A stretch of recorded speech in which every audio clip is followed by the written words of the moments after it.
الحمدللہ رب العالمین والصلاة والسلام علی سید الانبیاء والمرسلین اما بعد فاعوذ باللہ من الشیطان الرجیم بسم اللہ الرحمن الرحیم۔ سورہ حج کی تفسیر چل رہی تھی اور تقریباً 31 آیات کی تفسیر مکمل ہوئی تھی۔ 31ویں آیت میں اللہ تعالیٰ نے آخر میں ارشاد فرمایا تھا کہ وَمَن يُشْرِكْ بِاللَّهِ فَكَأَنَّمَا خَرَّ مِنَ السَّمَاءِ فَتَخْطَفُهُ الطَّيْرُ أَوْ تَهْوِي بِهِ الرِّيحُ فِي مَكَانٍ سَحِيقٍ، اور جو شخص اللہ تعالیٰ کے ساتھ شریک ٹھہرائے تو گویا کہ وہ آسمان سے گرا پھر اسے پرندے اچک لیتے ہیں، یعنی اس کی پکڑ کے بوٹی بوٹی کر دیتے ہیں، یا پھینک دیتی ہے اس کو ہوا کسی دور مکان میں۔ تو اس کی وضاحت کرتے ہوئے بتایا تھا کہ اللہ نے ایک مثال بیان فرمائی ہے یہاں پر اس شخص جو شرک کرتا ہے وہ گویا کہ اپنے ایمان سے ہاتھ دھو بیٹھتا ہے، تو بالکل ایسا ہے جیسے آسمان سے گرا ہو، اور پرندوں سے مراد اس کی نفسانی خواہشات ہیں، اور اچک لینے سے مراد اس کے ایمان کو ضائع کر دینا ہے کہ نفسانی خواہشات جو ہیں، ورنہ آپ دیکھیے نا کہ بت پرست کیا ہے، صرف ایک نفسانی خواہش ہی تو ہے، جبکہ خود عبادت کرنے والا یہ بات سمجھتا ہے کہ ان بتوں کو ہم نے خود اپنے ہاتھوں سے تیار کیا، یہ نفع نہیں پہنچا سکتے، ضرر نہیں دے سکتے، اب اگر اس کی عبادت وہ کر رہا ہے تو صرف ایک نفسانی خواہش کی تکمیل ہے۔ اور پھر ہوا سے مراد جو ہے شیطان ہے کہ شیطان اسے اٹھا کر دور مکان میں یعنی گمراہی کے اندر پھینک دیتا ہے۔ تو ایک بہترین مثال سے اللہ تعالیٰ نے اس بات کو سمجھایا، ذالک بات یہ ہے وَمَن يُعَظِّمْ شَعَائِرَ اللَّهِ کہ جو اللہ تعالیٰ کی نشانیوں کی تعظیم کرے، فَإِنَّهَا مِن تَقْوَى الْقُلُوبِ تو بے شک یہ دلوں کی پرہیزگاری سے ہے۔ عبداللہ ابن عباس رضی اللہ تعالیٰ عنہ کے نزدیک یہاں پر شعائر اللہ سے مراد وہ جانور ہیں کہ جنہیں ذبح کے لیے حاجی حضرات اپنے ساتھ پہلے زمانوں میں لے جاتے تھے، جن کو بدنے کہا جاتا تھا، گائے اونٹ کو بدنہ کہتے تھے، اور یہ جو بکری وغیرہ ان کو ہدی کہتے تھے۔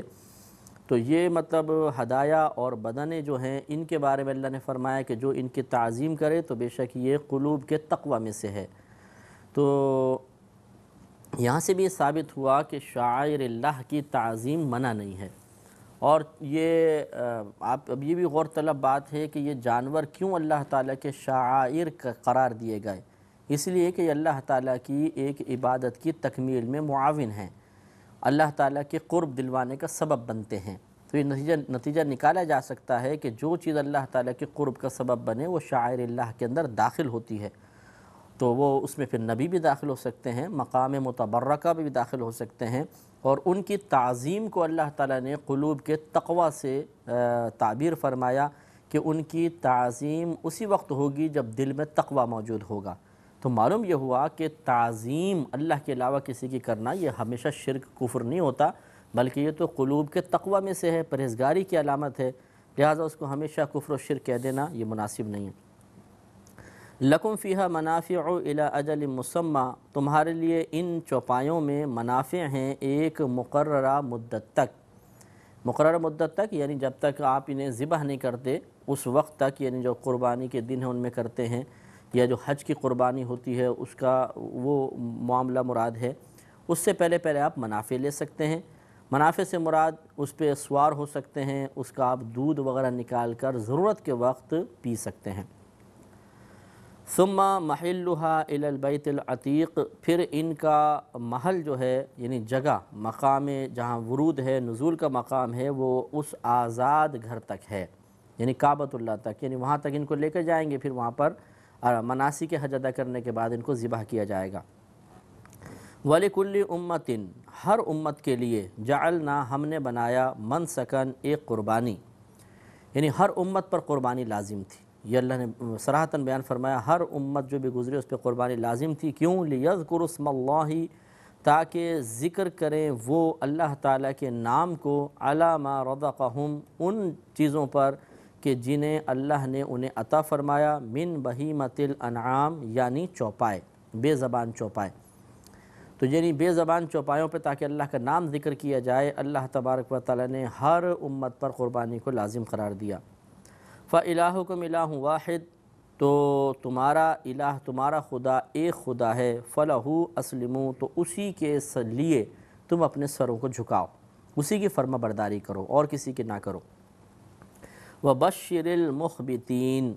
اور اے محبوب صلی اللہ علیہ وسلم آپ عاجزی اختیار کرنے والوں کو خوشخبری سنا دیجئے، جو عاجزی کر رہے ہیں۔ وہ عاجزی کرنے والے کون ہیں؟ آگے فرمایا الَّذِينَ إِذَا ذُكِرَ اللَّهُ وَجِلَتْ قُلُوبُهُمْ، وہ لوگ کہ جب ان کے سامنے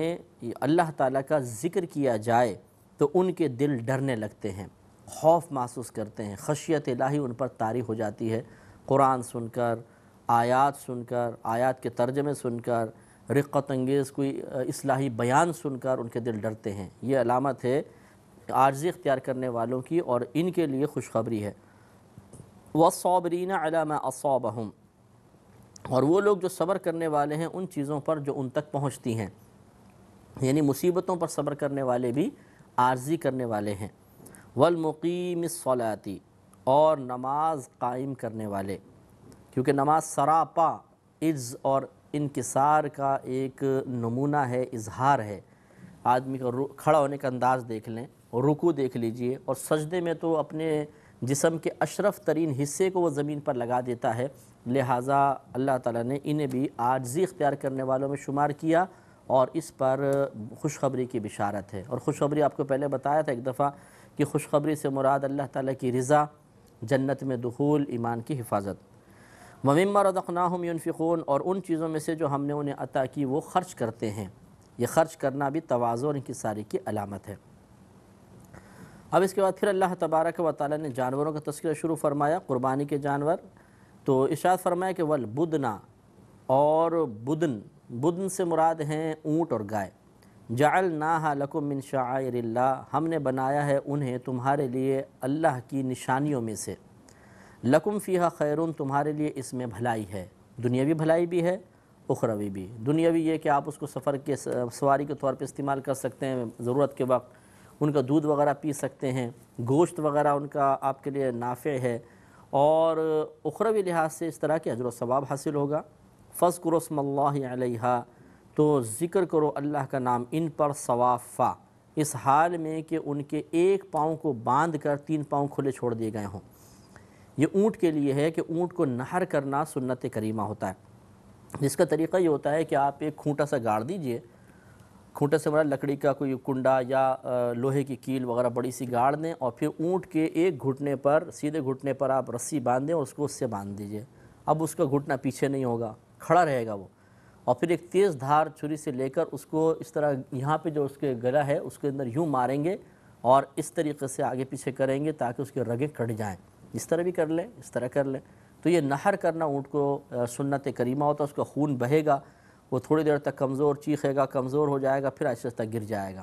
تو تین پاؤں اس کے کھلے چھوڑ دیے جاتے ہیں، ایک پاؤں باندھا جاتا ہے اور اس طرح نہر کیا جاتا ہے۔ وہ اللہ نے ذکر فرمایا، اس حالت کو صواف کہتے ہیں۔ تو فرمایا کہ ایک پاؤں بندھے ہوئے تین پاؤں سے وہ کھڑا ہو، فَإِذَا وَجَبَتْ جُنُوبُهَا، پھر جب وہ اپنے پہلو کے بل گر جائے، فَكُلُوا مِنْهَا، تو تم اس میں سے کھاؤ، وَأَطْعِمُوا الْقَانِعَ وَالْمُعْطَرَ، اور پھر قناعت کرنے والے اور مانگنے والے کو بھی اس میں سے کھلاؤ، یعنی خود بھی کھاؤ، صدقہ بھی کرو، جیسے قربانی کی گوشت کا طریقہ ہے۔ كَذَلِكَ سَخَّرْنَاهَا لَكُمْ لَعَلَّكُمْ تَشْكُرُونَ، اسی طرح مسخر کیا ہم نے انہیں تمہارے لیے تاکہ تم شکر گزار ہو جاؤ۔ لَن يَنَالَ اللَّهَ لُحُومُهَا وَلَا دِمَاؤُهَا وَلَكِنْ يَنَالُهُ التَّقْوَى مِنْكُمْ، ہرگز اللہ تبارک و تعالی تک نہیں پہنچتا ان قربانیوں کا گوشت اور نہ ان کا خون، اور لیکن اس تک تو تم میں سے تمہارا جو ہے تقوی پہنچتا ہے، پرہیزگاری تمہاری پہنچتی ہے۔ اس کا شان نزول یہ ہے کہ کفار جو تھے جب بتوں کو، یہ جانوروں کو ذبح کرتے تھے حج کے لیے لائے ہوئے، تو ان کے خون کو لے کر اور کعبۃ اللہ کی دیواروں پر مل دیا کرتے تھے، اور یہ سمجھتے تھے کہ شاید یہ مقبولیت کی علامت ہوگی۔ تو اللہ تعالیٰ نے ارشاد فرمایا کہ تمہارا گوشت جو تو تم کھا جاتے ہو، خون وہ بہہ جاتا ہے، تو یہ تو اللہ کے پاس نہیں پہنچتا، بلکہ تمہارا تقوی پہنچتا ہے، یعنی اخلاص۔ تم نے اگر اللہ کی رضا کے لیے خرچ کیا، اس کو کاٹا ہے، اخلاص سے کاٹا ہے، جتنا زیادہ ہوگا اتنا اللہ کی بارگاہ میں اجر و ثواب زیادہ ہوگا۔ اس سے معلوم یہ ہوا کہ قربانی کرتے ہوئے ہمیں اللہ تعالیٰ کی رضا کو ملحوظ رکھنا چاہیے، اسی لیے سرکار نے ارشاد فرمایا کہ جس نے اللہ کی رضا کی خاطر طالب ثواب ہو کر قربانی کی تو یہ قربانی اس کے اور جہنم کے درمیان رکاوٹ بن جائے گی۔ اللہ کی رضا کی خاطر طالب ثواب ہو کر، تو یعنی طالب ثواب ہو کر، پھر ایک روایت میں خوش دلی کے الفاظ میں کہ خوش دلی سے کی، تو خوش دلی سے ہونی چاہیے، طالب ثواب ہوں، اللہ کی رضا کی خاطر کریں، اس لیے نہیں کہ جی بڑا جانور اس لیے لے کر آئیں کہ ورنہ لوگ کہیں گے جی آپ چھوٹا سا جانور لے آئے، ناک کٹ جائے گی ہماری، یا مقابلے بازی کے محلے میں وہ شخص بڑا جانور لے کر آئے، ہمارا چھوٹا ہوگا تو برا محسوس ہوگا، بڑا لے کر آؤ، یا خاندان میں سب کو نیچا دکھانے کے لیے ایسا کیا جائے، تو پھر یہ غیر مناسب ہے، اس کا ثواب یا تو بالکل ہی ختم ہو جائے گا یا بہت ہی کم ملے گا جیسی نیت ہوگی۔ تو اس لیے اللہ کی رضا کی خاطر ہی قربانی کرنی چاہیے۔ كَذَلِكَ سَخَّرَهَا لَكُمْ، اسی طرح مسخر کیا اللہ تعالیٰ نے ان جانوروں کو تمہارے لیے، لِتُكَبِّرُوا اللَّهَ عَلَى مَا هَدَاكُمْ، تاکہ تم اللہ تبارک و تعالیٰ کی بڑائی بیان کرو اس چیز پر جس کی اس نے تمہیں ہدایت عطا فرمائی۔ یعنی اتنے احسانات اللہ نے کیے تو تم اس کی پھر بڑائی بیان کرو گے ان احسانات کو یاد کر کے، لہذا ہمیں ان پہ بھی غور کرنا چاہیے۔ تو پہلے زمانے میں جانور اللہ نے مسخر کی، اب کتنی بڑی بڑی چیزیں ہمارے لیے اللہ نے ہمارے ذہن کے کو قوت دی، وسعت دی، ہم نے بڑی بڑی ایجادات کی، وہ ہماری مسخر ہیں۔ جہازوں کو دیکھ لیجئے، پانی کے جہازوں کا معاملہ دیکھ لیجئے، کاریں وغیرہ یہ سب چیزیں دیکھیں، بڑے بڑے ٹرکس ہیں، تو یہ تمام چیزیں جو ہیں اللہ نے ہمارے لیے مسخر کر دی ہیں حقیقتاً، چاہے ہم نے ان کو خود بنایا ہے لیکن اللہ نے ان کو تابع کیا ہے۔ اور ان سے قطع نظر جانوروں کو دیکھ لیجئے کہ آپ جو وحشی جانور ان کو قابو میں کر کے دیکھیں، نہیں قابو میں آئیں گے چاہے کمزوری کتنے کیوں نہ ہوں، لیکن گھوڑا اتنا طاقتور، بالکل مطیع و فرما بردار ہو جاتا ہے۔ گائے بھینس بیل کو دیکھیں، ایک ٹکر ماریں تو آدمی کا پیٹ پھاڑ دیں، لیکن وہ کس قدر مطیع و فرما بردار ہو جاتے ہیں۔ انہیں اطاعت کی طرف کس نے مائل کیا؟ اللہ تعالیٰ نے، یہ اس کا احسان ہے۔ وَبَشِّرِ الْمُحْسِنِينَ، اور اے حبیب کریم صلی اللہ علیہ وسلم آپ نیکی کرنے والوں کو خوشخبری سنائیے۔ تو نیکی کرنے والے جو اللہ تعالیٰ کی رضا کی خاطر عمل کرنے والے ہیں، صاحب ایمان ہیں، ان کے لیے خوشخبری ہے، یعنی اللہ کی رضا کی خوشخبری، جنت کی خوشخبری، ایمان کی حفاظت کی خوشخبری۔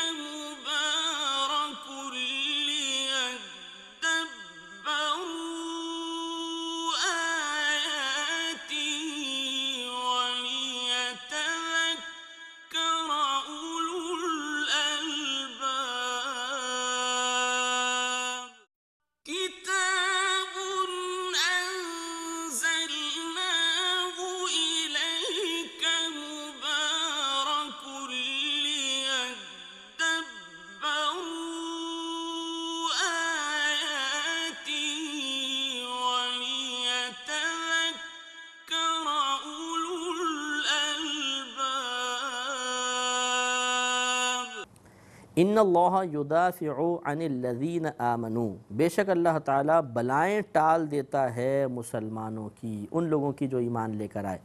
تو یہ اللہ تعالیٰ ہماری بلائیں ٹالتا ہے۔ حقیقتاً اگر بلاؤں کا اترنا ہم دیکھ لیں تو پھر ہماری زندگی اجیرن ہو جائے، خوف زدہ رہیں ہر وقت بلائیں اترتی دیکھ کر۔ یہ اللہ کا کرم ہے کہ ہمیں پتہ بھی نہیں ہوتا اور ہزارہا بلائیں اللہ تعالیٰ ہم سے دور فرما دیتا ہے۔ اس لیے کسی مصیبت کے آنے پر شکوہ ہرگز نہیں کرنا چاہیے، کیونکہ آتی ہوئی مصیبت ہمیں نظر آتی ہے، جن مصیبتوں کو اللہ نے ٹال دیا وہ تو ہمیں نظر ہی نہیں آئیں۔ تو ہمیں یہ سوچنا چاہیے کہ اللہ تعالیٰ تو خود قرآن میں فرما رہا ہے کہ وہ مومنین سے بلاؤں کو ٹالتا ہے، تو یقیناً اگر یہ آئی ہے تو کوئی مصلحت ہوگی اللہ تعالیٰ کی، ورنہ وہ تو ٹالتا ہے، اور ٹالتا ہے تو پھر ضرور اس نے ہماری بھی ٹالی ہوں گی، تو کتنی بلائیں ٹال دی ہوں گی، کتنی مصیبتیں دور کر دی ہوں گی۔ تو یہ مقام شکوہ نہیں ہے بلکہ مقام شکر ہے۔ ان اللہ لا یحب کل خوان کفور، بے شک اللہ تبارک و تعالی کسی بھی بڑے دغاباز اور ناشکرے کو محبوب نہیں رکھتا۔ خوان خیانت کرنے والا، کفور ناشکری کرنے والا، یہ اللہ تعالیٰ اس کو سخت ناپسند رکھتا ہے۔ تو ناشکری یہ بھی ہے کہ انسان کفر اختیار کرے، ناشکری یہ بھی ہے کہ صاحب ایمان تو ہے لیکن اللہ تعالیٰ کی اطاعت کی طرف مائل نہ ہو، ناشکری یہ بھی ہے کہ باوجود نعمت حاصل کرنے کے تب بھی اللہ تعالیٰ کی بارگاہ میں شکوہ شکایت کرتا رہے، یہ تمام ناشکری کے اندر داخل ہوتا ہے۔ اور ہر امانت میں خیانت کرنے والے کو اللہ تعالیٰ ناپسند فرماتا ہے، ہمارے ہاں امانت کا مشہور تصور یہی ہے کہ کوئی مال ہم کسی کے پاس رکھوا دیتے ہیں، لیکن اصل میں جس پر کچھ حق ہو، کسی کا کوئی حق ہو، اس حق کو صحیح طریقے سے ادا کرنا یہ امانت ہے۔ یہ ڈیوٹی میں بھی آ جاتا ہے، سچ بولنے میں آ جاتا ہے، مشورہ دینے میں آ جاتا ہے، یہ تمام چیزیں۔ اچھا مشورہ اگر آپ کے پاس ہے، دوسرے بھائی کی امانت ہے، اس کو حوالے کیجئے۔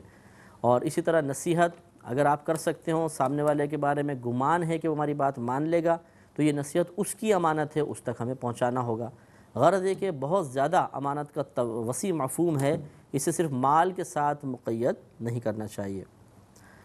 اُذِنَ لِلَّذِينَ يُقَاتَلُونَ بِأَنَّهُمْ ظُلِمُوا،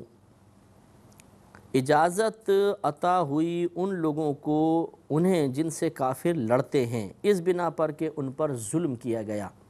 یعنی اللہ تبارک و تعالیٰ نے صحابہ کرام کو جہاد کی اجازت مرحمت فرمائی، کیونکہ ان پہ کفار نے ظلم کیا، ان کو ہجرت پر مجبور کیا۔ وَإِنَّ اللَّهَ عَلَى نَصْرِهِمْ لَقَدِيرٌ، اور بے شک اللہ تبارک و تعالیٰ ان کی مدد پر ضرور قادر ہے۔ اللہ تعالیٰ ان کی مدد پر قادر ہے۔ اگر وقتی طور پہ اللہ تبارک و تعالیٰ نے اپنی ظاہری نصرت سے ان کو محروم کیا ہے، تو وہ اللہ کی مصلحت ہے، حکمت ہے، اس میں ان کی درجات کی بلندی کا سامان ہے، ان کے صبر کی آزمائش ہے۔ اس کا مطلب ہرگز یہ نہیں ہے کہ صحابہ کرام نے مکہ المکرمہ سے ہجرت کی تو اللہ نے ان کو چھوڑ دیا تھا، ان کی مدد نہیں کی اور ان کو بیار و مددگار مدینے میں آنا پڑا، تو ایسا نہیں ہوتا، بلکہ اللہ تبارک و تعالیٰ نے صحابہ کرام کی آزمائش بھی فرمائی، اور اس طریقے سے اللہ نے ان کے لیے درجات کی بلندی کا سامان فرمایا۔ الذین اخرجوا من دیارہم بغیر حق، وہ لوگ جو اپنے گھروں سے ناحق نکال دیے گئے، الا ان یقولوا ربنا اللہ، صرف اتنی سی بات پر کہ انہوں نے یہ کہا تھا کہ ہمارا رب اللہ ہے۔ ولولا دفع اللہ الناس، اور اگر ولولا دفع اللہ الناس، اگر اللہ تبارک و تعالی دور نہ کرتا بعضهم ببعض، بعض کو بعض سے، لہدمت صوامع وبیع وصلوات ومساجد یذکر فیہا اسم اللہ کثیرا، تو ضرور گرا دیے جاتے خانقاہیں اور گرجے اور کلیسے